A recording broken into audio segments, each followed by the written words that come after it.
Indonesia berada di peringkat ketiga hutan terluas versi Data Forest Watch Indonesia. Maka tidak heran jika kemudian Indonesia dijuluki paru-paru dunia. Sangat disayangkan, hutan Indonesia kini menghadapi ancaman yang serius, sehingga mengundang kekhawatiran global. Masalah ini memunculkan banyak dampak negatif bagi bumi. Mulai dari hilangnya keanekaragaman hayati, kerusakan ekosistem, peningkatan emisi efek rumah kaca, hingga hilangnya daerah resapan air. Disampaikan juga oleh Food and Agriculture Organization pada 2019 yang menjelaskan bahwa setiap harinya luasan hutan ini terus berkurang. Hal ini menjadikan Indonesia sebagai negara yang mengalami kerusakan hutan tercepat. Bagaimana kalau ini terus dibiarkan? Apa yang harus kita lakukan sebagai warga negara? Yuk kita cari tahu jawabannya.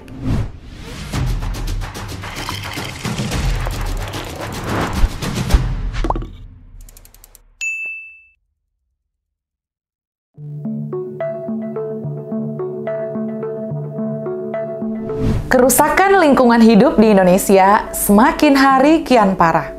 Kondisi tersebut secara langsung telah mengancam kehidupan manusia. Tingkat kerusakan alam pun meningkatkan risiko bencana alam. Penyebab terjadinya kerusakan alam ini dapat disebabkan oleh dua faktor, yaitu akibat peristiwa alam dan akibat ulah manusia yang tidak bertanggung jawab. Kerusakan lingkungan hidup dapat diartikan sebagai proses deteriorasi atau penurunan mutu atau kemunduran lingkungan. Deteriorasi lingkungan ini ditandai dengan hilangnya sumber daya tanah, air, udara, punahnya flora dan fauna liar, dan kerusakan ekosistem. Letusan gunung berapi, banjir, abrasi, tanah longsor, angin puting beliung, gempa bumi, dan tsunami merupakan beberapa contoh bencana alam. Bencana-bencana tersebut menjadi penyebab rusaknya lingkungan hidup akibat peristiwa alam. Namun, jika ditelaah lebih lanjut, bencana-bencana tersebut bisa saja terjadi karena adanya campur tangan manusia yang kurang bertanggung jawab. Penyebab kerusakan lingkungan yang kedua adalah akibat ulah manusia. Kerusakan yang disebabkan oleh manusia ini justru lebih besar dibanding kerusakan akibat bencana alam. Kerusakan ini umumnya disebabkan oleh aktivitas manusia yang tidak ramah lingkungan. Julukan Indonesia sebagai paru-paru dunia perlahan mulai tidak bersinar. Ini terjadi akibat perilaku masyarakat yang tidak bijak terhadap alam. Misalnya, kebakaran hutan dan penebangan hutan secara ilegal untuk kebutuhan industri maupun bisnis. Meski terus mengalami penurunan akibat kebakaran hutan dan pengalihan fungsi lahan, namun Indonesia masih menyumbang penyerap emisi karbon yang terbesar.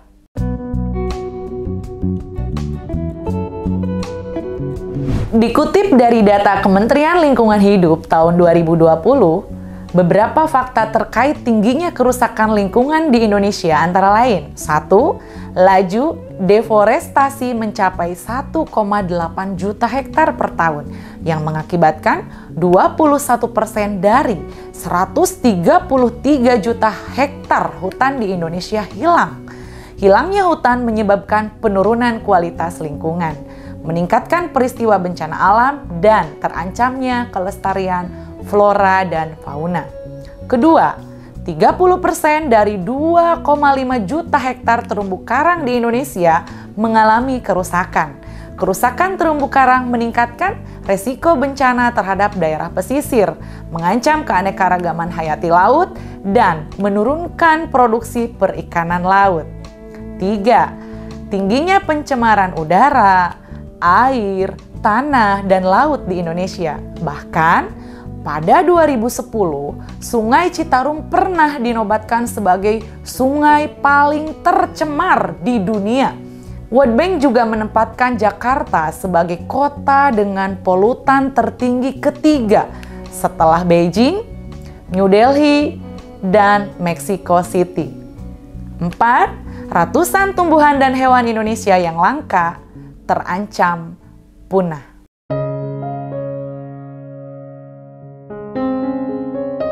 Pernahkah menyadari bahwa lingkungan itu sangat penting bagi kehidupan kita? Segala sesuatu yang dibutuhkan manusia itu sudah tersedia di lingkungan alam. Manusia hanya perlu mengeksplorasi dan memanfaatkannya secara bijak. Namun, tidak semua masyarakat memiliki kesadaran dalam pengelolaan lingkungan. Keterlibatan dan kewajiban warga negara untuk menjaga lingkungan hidup yang baik dan sehat. Kadang kita sebagai warga biasa merasa tidak berbuat apa-apa untuk memperbaiki sesuatu yang rusak. Beban selalu kita berikan pada pemerintah karena beranggapan mereka memiliki kekuasaan untuk melakukan perubahan.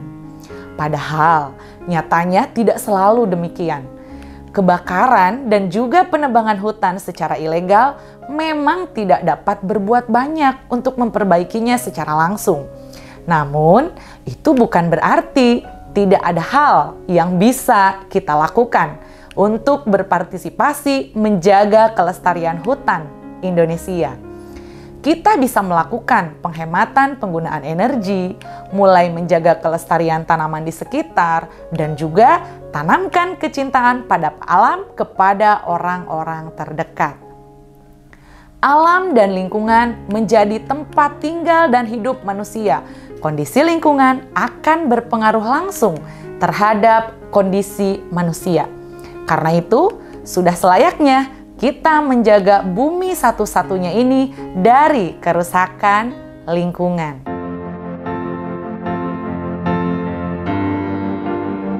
Berbagai permasalahan lingkungan hidup dapat datang silih berganti secara tak terduga. Lantas, apa yang harus kita lakukan untuk menjaga keseimbangan alam? Pertama, melalui pendidikan, kita dapat menumbuhkan kesadaran warga negara agar bertanggung jawab terhadap lingkungan.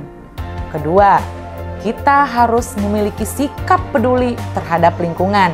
Misalnya, tidak membuang sampah sembarangan, tidak melakukan penebangan hutan secara ilegal, melakukan reboisasi kembali, menjaga fauna langka, dan lain-lain. Ketiga, seharusnya pendidikan lingkungan tidak hanya digunakan dalam arti sempit pengajaran atau pembelajaran di sekolah formal atau universitas. Justru, aktualisasi nilai-nilai pendidikan lingkungan hidup yang harus dibumikan mulai dari lingkungan keluarga, masyarakat, bangsa, dan negara.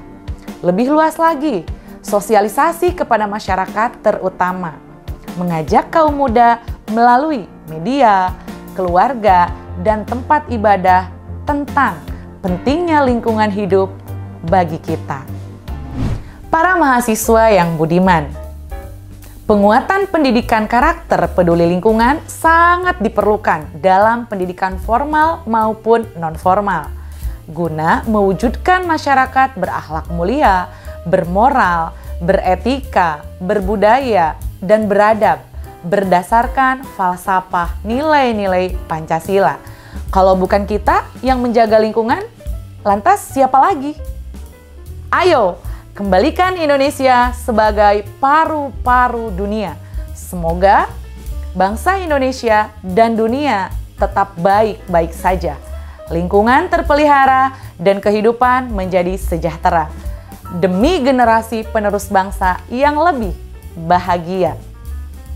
Berikanlah respon terbaik Anda pada kolom komentar di bawah ini. Jika Anda suka dengan video ini, like, share, and subscribe agar kami lebih bersemangat lagi dalam membuat konten video selanjutnya. Sampai jumpa.